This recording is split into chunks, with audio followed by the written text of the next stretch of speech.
So today I'll be reviewing the first 2 seasons of Digimon.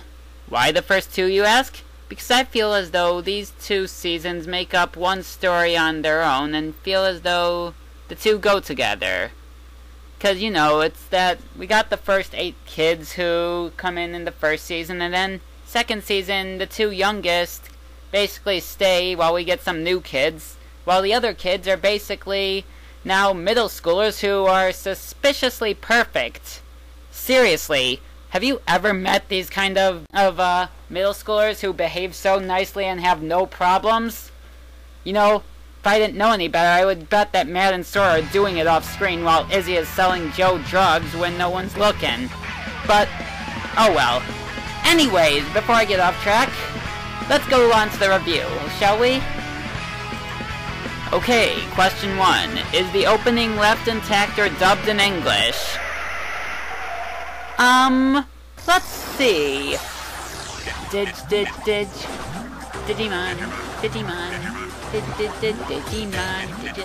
No! I don't think so. Not even close. Second, is the background music left intact? Well, originally we had this nice music score that I honestly find quite enjoyable, but in the dub, what they actually did here, believe it or not, is they took the music they used for Monster Rancher, and they actually placed it on theirs. Didn't even bother making their own music. The only music that's actually from them is basically the stupid theme song, which they play annoyingly whenever they feel like it. So no. And by the way, I gotta point this out, because some fans have actually made this comment saying that the background music replacement is a good thing here. Saying that basically some scene where Black or Greymon was apparently fighting Oikawa, they apparently played Myotismon's theme in the background or something, and apparently it gave away huge spoilers that by this time you probably already knew about because you saw it in English already. And because of that, the fact that the English dub did not do this, that makes it a good thing that they replaced the music. First off, I've seen this episode and no, it did not give away spoilers. Second, as far as playing the theme, there's a thing called foreshadowing. Sometimes they do that. I mean, think about this. In the Star Wars prequels, as much as I dread them, they used Darth Vader's theme at one point during the second movie when he was showing signs of dark side. Oh no, they just revealed that Anakin's gonna become Darth Vader! No! Does that mean we should replace all of John Williams' great music in the entire trilogies? Both films, I mean? Or I mean both trilogies? Does that mean we should completely replace all the music there? No! Of course not! So first off, they could have easily just been foreshadowing. Now second, you really think the English dub is free of errors in terms of music? Cause I do remember a certain bit where Angemon becomes Magna Angemon for the first time. They yell, "Warp! Digivolve!" Which is a huge mistake there, so no, they're not good either. So, no! 3. Free of sloppy or unnecessary edits. You know, I do know that they cut a few things here and there, and they added a few things, but to be honest, I actually did not feel as though the edits were sloppy, nor did they really, were they too much out of the question. All they did was cut a few bit of violence bits that they felt were risky based on the standards. And come on, you gotta realize that it was put on local TV, it wasn't cable, so can't get away with too much, so I'm gonna be nice about that one and give them a yes. So, yes, free of sloppy or unnecessary edits. 4. Free of heavy Americanization. Quite honestly, this one had a lot of Japanese concepts in it. In truth, I remember they had all sorts of Japanese text on signs, something you'll never see on the 4Kids if 4Kids was involved. And they also had lots of Japanese food at times. So I'm actually going to say that it is indeed free of the Americanization. Yes! Number 5. Uncut version available to the public. No. I haven't seen any, have you? And no, just because they have the Japanese version with subtitles online does not count. Doesn't mean anything. We need to have an uncut dub that has no edits on visually, and possibly the original music. Otherwise, I can't really give them this one, so no.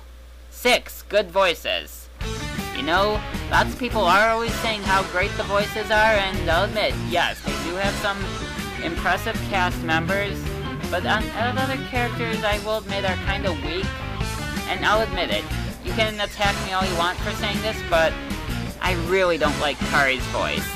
It just doesn't sound right. Not convincing for a little girl, to be honest. Sounds more like an adult female trying to force herself to sound little. But, in the long run, fine, yes. 7. Script handled well and free of obnoxious jokes added in, excessively bad translations, and otherwise unwanted rewrites. I'm sorry, I have to laugh at this one, because there is no way I am going to give them this point. You realize how many puns are thrown in? This litter box ain't big enough for the both of us! In fact, right off the bat, very first episode of the first season, Ty is introducing all the characters, and he gives the most douchiest introductions ever. That's Sora! She's okay. For a girl! That's Joey. I hope he brought a barf bag, because he's the biggest coward ever. Hope he didn't wet himself. And that's Matt's brother, TK. He's a pipsqueak. Those are just a few of the introductions he gives. So, no! It is not free of obnoxious jokes or bad translations. 8. All episodes dubbed, aired, and released to the public so far?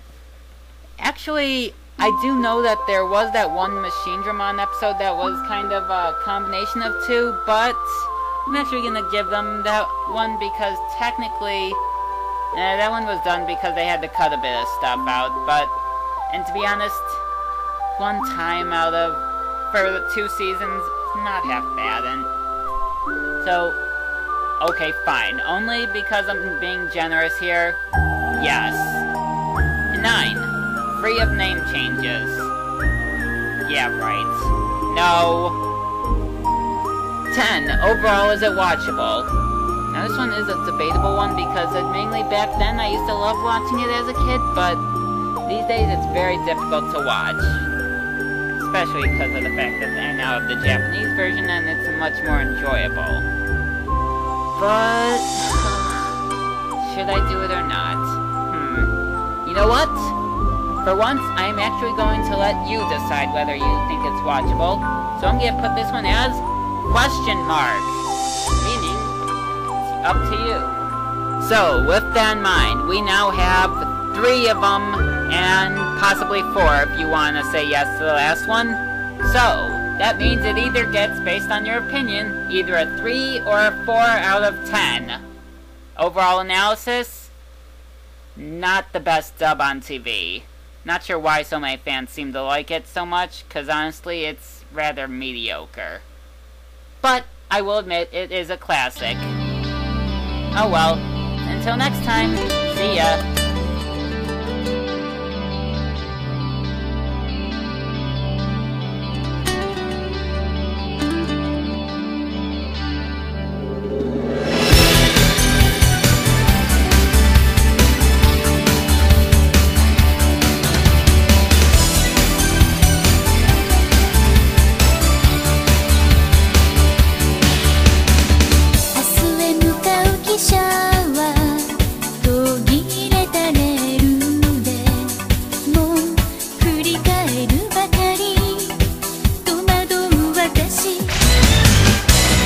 手と手つなぎ合う